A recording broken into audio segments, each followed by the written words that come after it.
घटना घडली होती इथे ऐकली असेल, त्याबद्दल काय नेमकी माहिती घेतली आणि सरकार म्हणून आपण काय पावलं या अनुषंगाने? काल दीनानाथ मंगेशकर हॉस्पिटलमध्ये जो प्रकार घडला, खरं तर तो अतिशय गंभीर असा प्रकार आहे। पैसा अभावी पेशंटची ट्रीटमेंट न करणं खरं तर हॉस्पिटलवाल्यांना तसं मान्य नाही आहे, पण संपूर्ण जिल्ह्यातील महाराष्ट्रातील अशा प्रकारच्या घटना अनेक हॉस्पिटलमध्ये घडत असतात। ह्या घटनेची चौकशी करण्याचे आदेश मी चॅरिटी कमिशनर पुणे यांना दिलेले आणि चौकशी करून त्याच्यामध्ये जे दोषी आढळतील त्यांच्यावर कठोर कारवाई करावी असे मी त्यांना आदेश देत आहे। यापुढे इतर जे दवाखाने आहेत त्यांना काय, रुग्णालयांना काय सूचना? खरं बघितलं तर पुणे जिल्ह्यातील म्हणा किंवा महाराष्ट्रातील म्हणा, सर्व रुग्णालयामध्ये महाराष्ट्र शासनाच्या वतीने जी त्यांना मदत केली जाते त्या मदतीचा ते लोक उपयोग करून घेतात, पण खऱ्या अर्थाने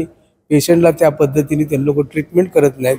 वास्तविक बघितलं तर असं प्रकार पुन्हा या महाराष्ट्रामध्ये आणि पुणे जिल्ह्यामधील हॉस्पिटलमध्ये न हो यासाठी दखल घेतली जाईल। यासाठीच मी charity commissioner Pune, charity commissioner Maharashtra शासन यांना निर्देश किंवा आदेश देणार आहे की ह्या सगळ्या घटनेची सखोल चौकशी करून तुम्ही अहवाल सादर करावा। पैशाअभावी जर कोणी अडवणूक करत असेल आणि उपचार करत नसेल तर त्यांना काय? खरं तर प्रत्येक हॉस्पिटलमध्ये पैशाअभावी पेशंटची दखल खरंच घ्यायला पाहिजे। आल्या आल्या पेशंट त्यांना उपचार देणं हे हॉस्पिटलचं कर्तव्य आहे। त्या दृष्टिकोनातून त्यांनी तशा पद्धतीने खरं तर पेशंट संगती व्यवहार पेशंटसोबत वागले पाहिजे। असं न वागणं म्हणजेच हॉस्पिटलवाल्यांना ते योग्य नाही आहे। म्हणूनच मी सांगतो की आज ही घटना घडली, यापुढेही महाराष्ट्रातील किंवा पुणे जिल्ह्यातील हॉस्पिटलमध्ये अशा प्रकारच्या घटना घडू नये याची दखल घेतली जाईल।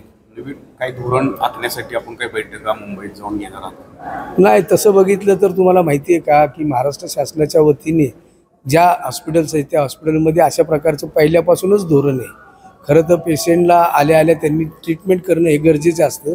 पैशाअभावी एखादा पेशंट दगावत असेल तर ते त्यांच्या दृष्टिकोनाने चुकीचं आहे आणि बरोबर नाही आहे।